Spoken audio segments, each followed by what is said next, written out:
Hello and welcome to my series of videos on my book Philosophizer's Bible. We're now more than 3/4 of the way through, and today's chapter, chapter 27, is called Punchbag.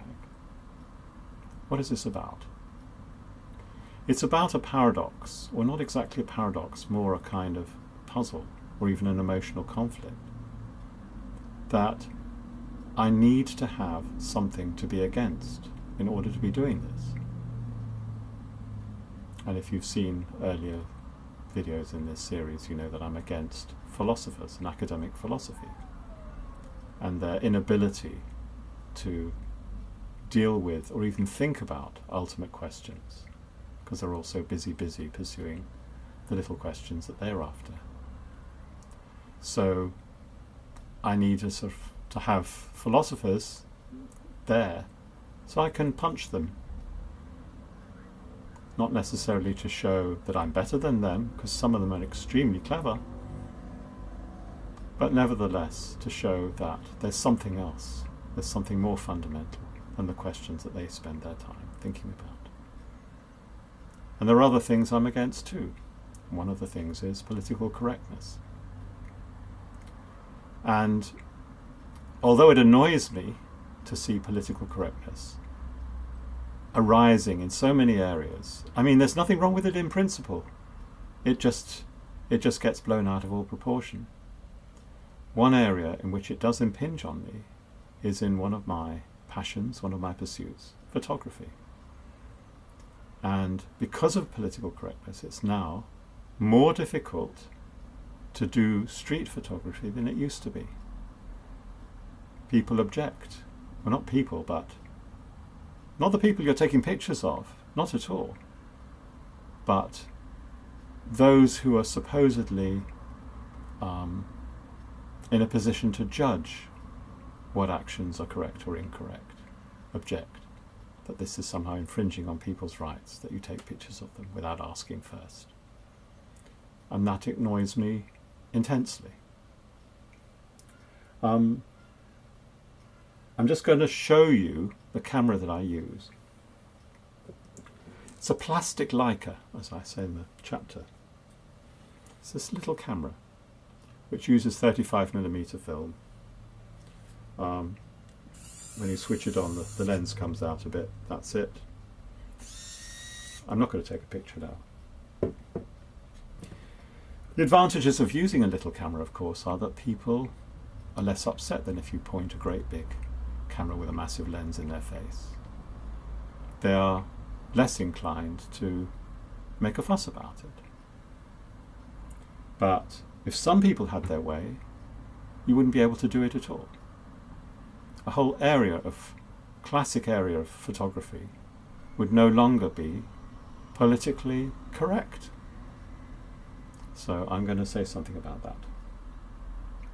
So yes, in general, this is my solution to the puzzle about having to have something against. That having a punch bag is good exercise. It's healthy to have something to hit, something to fight.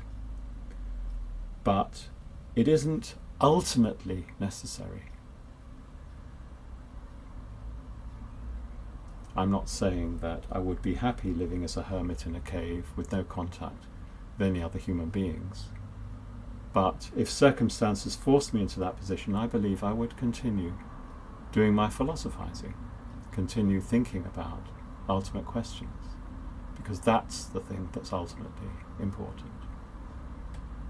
And making a fuss, the way I do in this chapter, isn't important. Not ultimately important. It's just something that keeps my blood flowing, that keeps me in a good mood. It's good exercise. So, without more ado,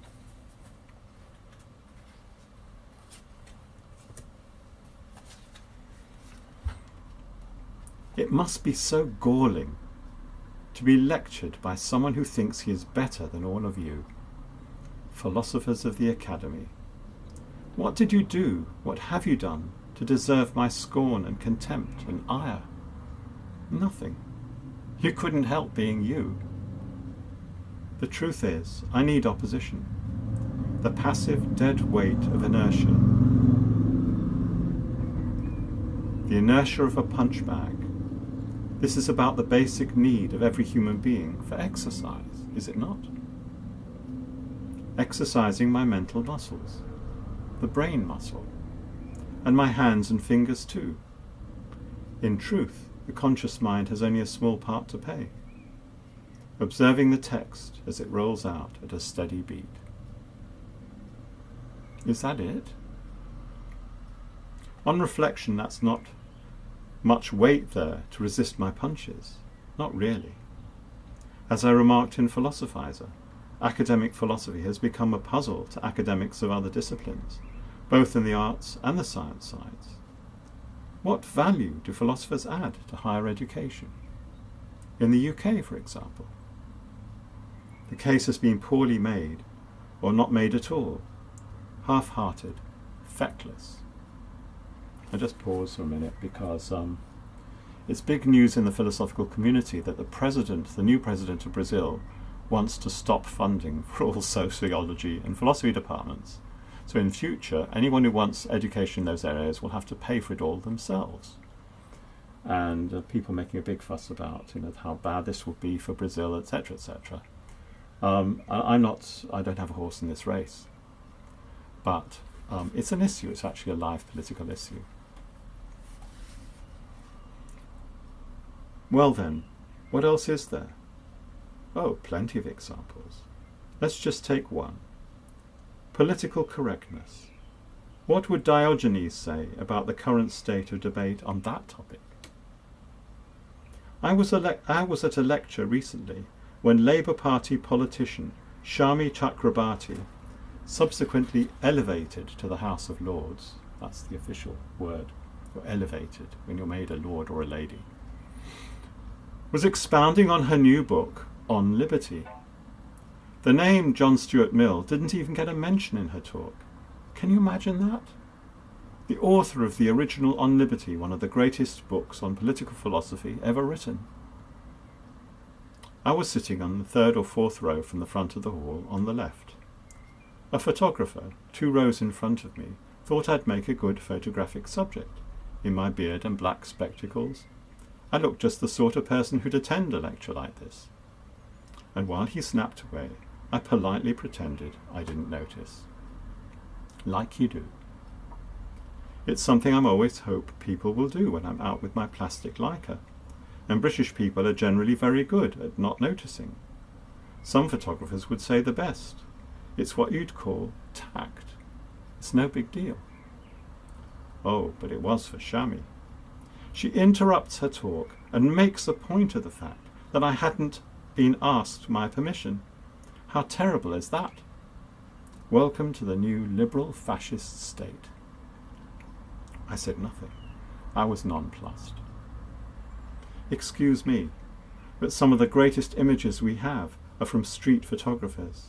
Henri Cartier-Bresson, Robert Frank, Tony Ray Jones, Gary Winogrand, Lee Friedlander, Charles Harbert. It's a long list of luminaries, many of them members of the Magnum Press Cooperative, all banned in Shami's Brave New World. What's really funny is what massive targets these people are, the political correctness stormtroopers, but no one dares take a shot. There's muttering, but that's about it. This is what we've come to, as a society, as a nation. What we need is a Jonathan Swift. I'm not saying I lack the ability, it's a matter of motivation. I'm too narrowly focused on my own interests, on the question. But it would be cool, wouldn't it, to have something of the quality of Gulliver's Travels or A Modest Proposal. A literary hand grenade tossed into the ranks of the posh London liberal crowd. In case you didn't know, A Modest Proposal was an essay written in 1729, arguing that the famine in Ireland could be alleviated if Irish families sold their children to be eaten by the rich. And Swift even offers various suggestions of how these young children could be cooked, fried, grilled, etc. So it's one of the greatest examples of political satire ever written. We need something like that now. But then the thought occurs, this book is politically incorrect. My book, the whole book, the very idea of the book. You can't just say what you think anymore. About religion, for example. Respect. What about the true believer's right to respect? I'm the one who has to put up the defence. I am the punchbag, potentially anyway. I'm probably safe as long as I don't make the stupid mistake of appearing on TV talk shows. I couldn't care less. Say what you like. I'm not going to argue with you, because I don't argue, period. I'm not bandying words. I'm keeping my mouth shut. But you do anything to hurt my book, and I will come at you with a fucking machete. Joke. You can take a joke, can't you? Exercise is good. It keeps the blood pumping around my veins and arteries. Mental as well as physical. Exercising the imagination. What would you do if? It helps me keep in shape. But obviously, that is not why I write. I'm not writing this book just for the sake of exercise. Is that what you thought? I've never suffered from writer's block, quote unquote. How many times have I said that? Once I'm motivated, it's like turning on a tap. Bad writers, the hacks, are the ones who can turn on the tap even when the motivation isn't there. Yes, sometimes an effort is required, even a strenuous effort, to prevent myself from veering off course and missing my target. But the words always come, although not always in the way I expected. That's half the fun, isn't it? It's also sometimes fun when you miss your target and then realise the target you actually hit was a far better, fatter, softer target, much more enjoyable all round. Whether it's easy peasy, or I'm having to sweat it a little, I am passing the time, steadily at 1 hour per hour, burning down the candle, using myself up. I am just something to be used. Sorry, cat. I use myself as a means to an end, combustible material, or a gun. That would be it. Why not? Pull the trigger and I shoot every time. A gun needs a target, and I have mine. The elephant in the room. That's from Philosophizer. Bottom line, this is an elephant hunt, pure and simple. Or not so simple, because the elephant is invisible, as I said before. And where is this elephant? It's in me. It's also in you. Although that's something you will have to discover for yourself. Because, to be honest, whatever insights you are able to extract from the depths of your soul, assuming you have one, of course, is your business. I'm not here to convert or persuade. I'm not on a mission, quote unquote. Looking back at some of the things I've written, you might well say that I have no sense of shame. Diogenes had his own strict notions of what is or is not deserving of shame, which didn't exactly correspond to the society of the day. When you've been shamed too many times, you lose your sensitivity. A blunt instrument would be a better metaphor than a gun, now I come to think of it. I want to beat you senseless. For my own pleasure. All of you. I won't stop until I see blood. And maybe not even then. Well, there's a certain amount of, emotional turmoil involved there. Because I'm kind of a lonely voice in the wilderness kind of a thing. Trying to call attention to the question.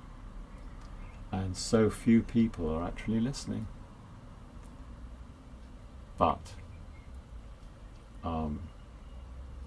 it hasn't led me to despair. It hasn't led me to take extreme action or do anything rash or stupid.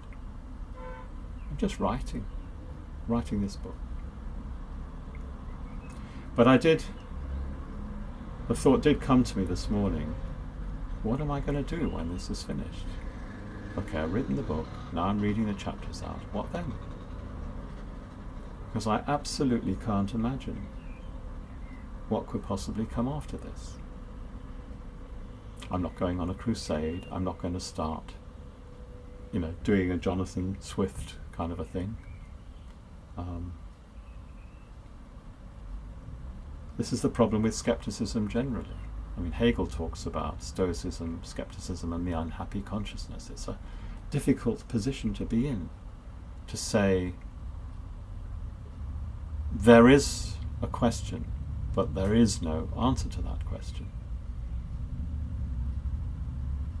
To be stuck, perpetually repeating the same things over and over again. There's a question, there's a question. And as I also said before, it could drive you mad if you didn't find something useful to do. And I'm prepared to wait. I enjoy waiting. I like waiting at bus stops. I like watching the progress bar on my computer. I know that's possibly quite a weird thing, but the thing about waiting is you're not required to do anything else. You're waiting for a reason. And that's enough for me. When I'm in the right mood, I can wait for a long, long time. Maybe a year will pass before I write anything else. And meanwhile, I'll take out my camera, take out my guitar, etc. Play some chess. Maybe read a book. Keith Richards' Life has been on my bookshelf for quite a while, and I haven't been able to motivate myself to read that, so I might read that and then see what. But yeah, so what have we got next? Rubber bands. So this is still talking, this is for next time, about what do you do when you get tired and weary, how you overcome that. Meanwhile, I'm just trudging on.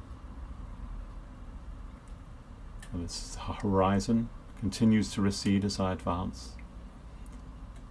And I'll just wait and see what happens. Goodbye for today.